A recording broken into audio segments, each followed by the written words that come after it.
All right, so to kind of continue on from the other video, we're going to start actually trying to find these three vocab terms within this graph.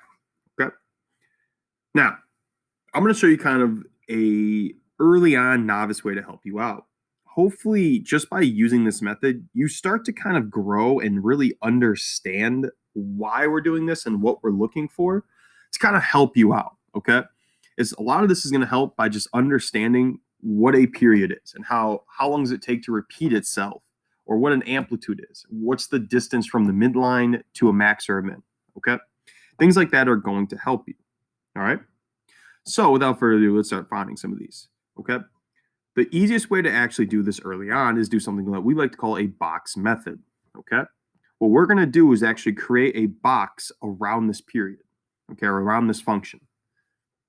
It is going to be one period long. So if I look at this, I have a max right here and I have a max right here.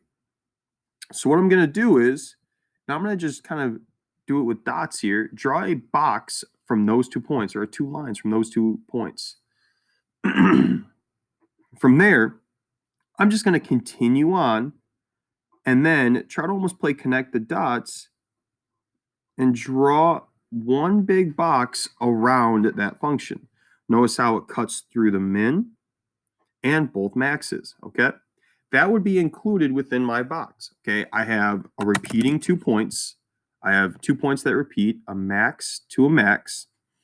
As well as that, I also connect the min to kind of create my box here, okay? So from here, what we want to do is try to figure out, how do we find each of these?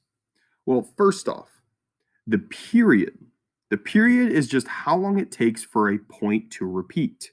Well, if you think about this, I have a max right here and I have a max right here.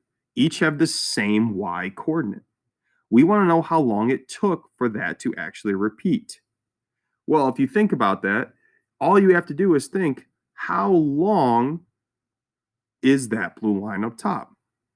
Well, if you count, this one started at 0, and this one is at 8 now. So this line has to be 8 for a length. That should tell you every 8x values, I repeat the period 1 time. So the period here is just 8.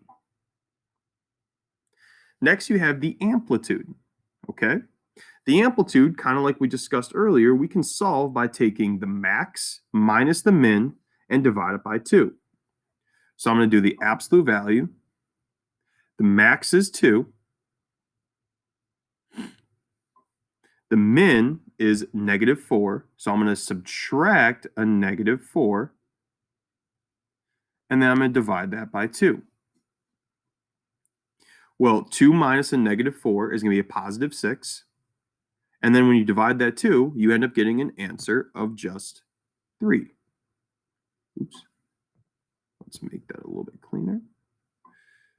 Move this over a little bit. Hopefully I can fit that in there. Equals 3. Okay?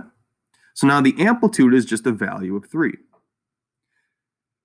Understand, all we have to do is take the maximum value, which was 2, subtract it from our minimum value, which is -4, and then divide it from 2.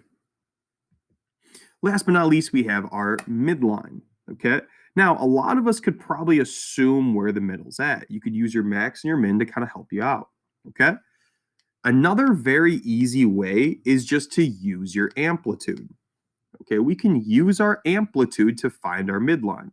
If our amplitude is just 3, we can just go from either the max or the min and count up or down 3. So if I was at -4, if I count up 3, 1, 2, 3, at -1 has to be the absolute middle or midline of the graph. Okay? If you notice, it's 3 down and I'm at my min. And if I go from the midline and I count 3 up, I'm at my max. It's the exact middle of the graph. So my midline is just y equals -1. And from there, we